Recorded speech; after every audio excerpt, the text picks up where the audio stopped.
Sam, I want to ask you about two guys that I think could potentially move up / have a lot of talent. The first one is Sharife Cooper.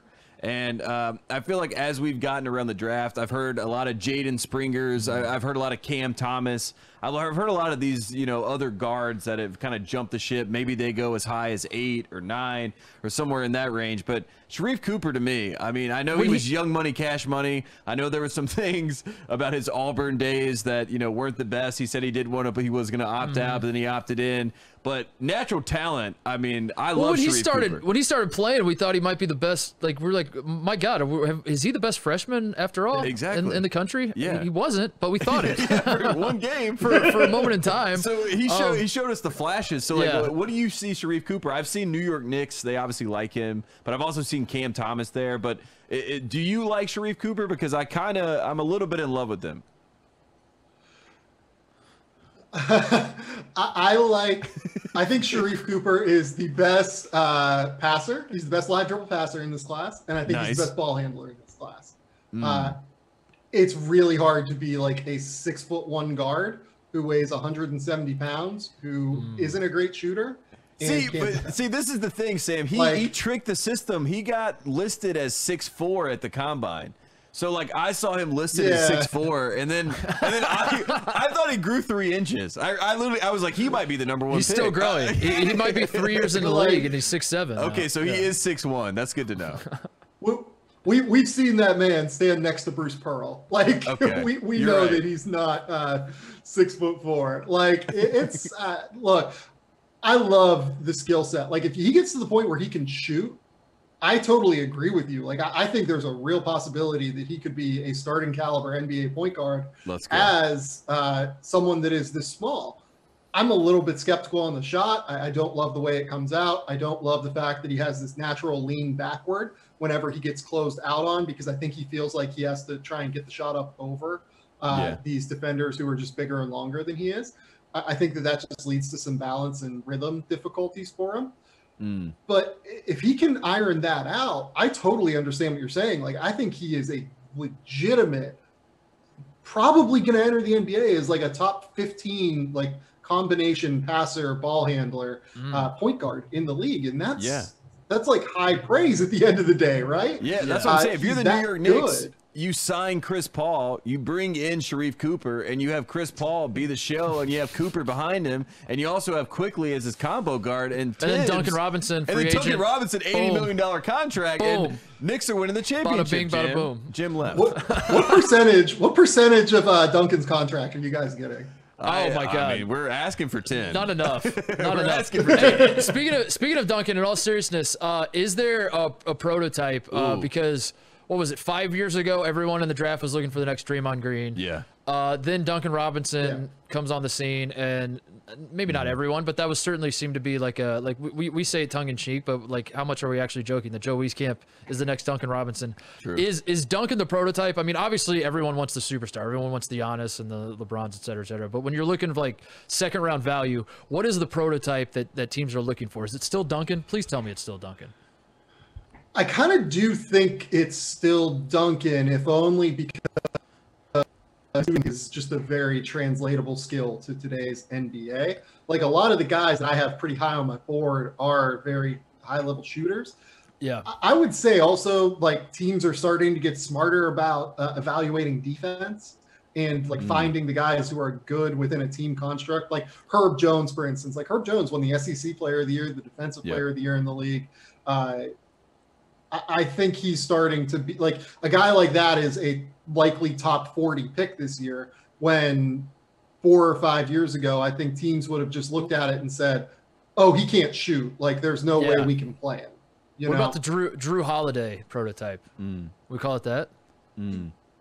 Yeah, like the high level defensive guard. I think teams are still looking for players who can play on both ends of the floor and not get destroyed while also being able to shoot, right? Like Chris Duarte. There's a reason that Chris Duarte has been high on my board the whole year, and that he's finally starting to like move up the mock draft, like people, right? And I'm one of the mock draft people, I guess, but like there's a reason that he's finally starting to climb up. It's because teams and the people who talk to like me and people like John Gavoni and Kevin O'Connor, right? I think they're starting to recognize how hard it is to find players that are good defensively who can also shoot and make decisions with the ball. It's a rarer skill set than what you would think at the highest level in the NBA. Like Pat Connaughton, for instance, just played a significant role on the NBA champion. I mean, Pat Connaughton's like okay defensively. He can hold up, but he's not a plus defender. And like the key though is that he can shoot and he can make decisions to where he doesn't like become a negative out there.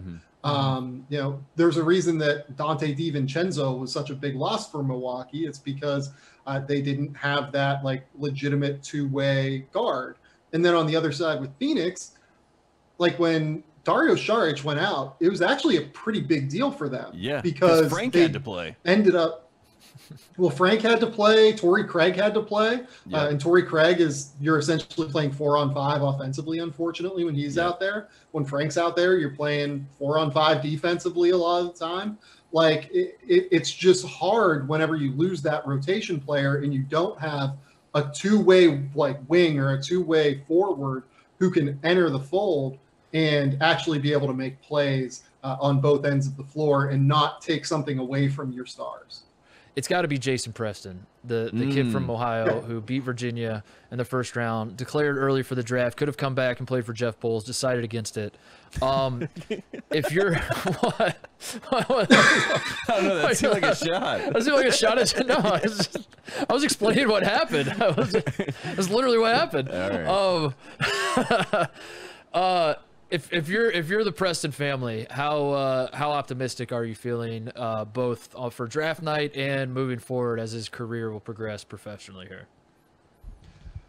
Yeah, I think he made the right call leaving. If only because I think it's going to be really hard. It would have been really hard for him to drum up as much momentum as he did late this year when like over the last month and a half of the season, Ohio was a top 40 team in the country. And they beat Virginia in the first round, and everyone, you know, falls in love with his story, right? This was the time to capitalize, I thought. I think he goes somewhere in the top half of the second round at the end of the day. Nice. He's very polarizing. Some teams really like him. Some teams think it's just not going to work because of the athleticism and the questions shooting the basketball. I know he shot 40%, but it's more about what he looks like shooting the pull-up as much as anything. It doesn't look super fluid.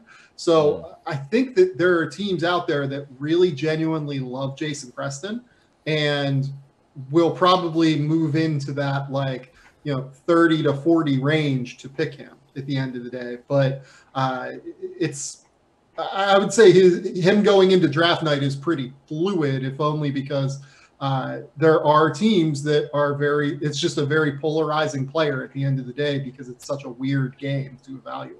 But he'll get drafted if he wants to. He's got to get drafted. Right? He's got to get drafted for the story. Yeah, so he can have for the party. 30 for 30, he's got to get drafted. I just think it's like a devastating story because he seems like a guy that's definitely going to have a draft party. And if he goes undrafted, that's like the saddest looking scene ever. He's getting drafted. But, okay. If you have the 58th pick, 59th pick, 60th pick, you draft him. Just for the story, yeah. And if he says, I won't do a two-way, you're just like, yeah, I'm not signing you. Yes, someone will draft him. I think he's probably going to get a guaranteed contract at the end of the day because there are just enough teams that really like him. Like the guys that you have to worry about in that respect are the guys where, oh yeah, like we think he's fine, like we think he's okay. Yeah. You know, the ones who have like really high level interest and then low level floors, I think those guys tend to get the guarantees in the second round a little bit more because teams tend to just really buy into them at the end of the day. Yeah, that makes sense. Yeah. That checks out.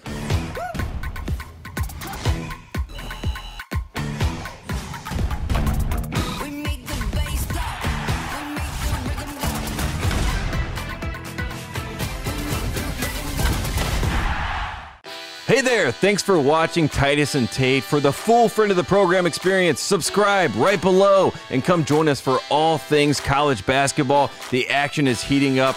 Come join Titus and Tate.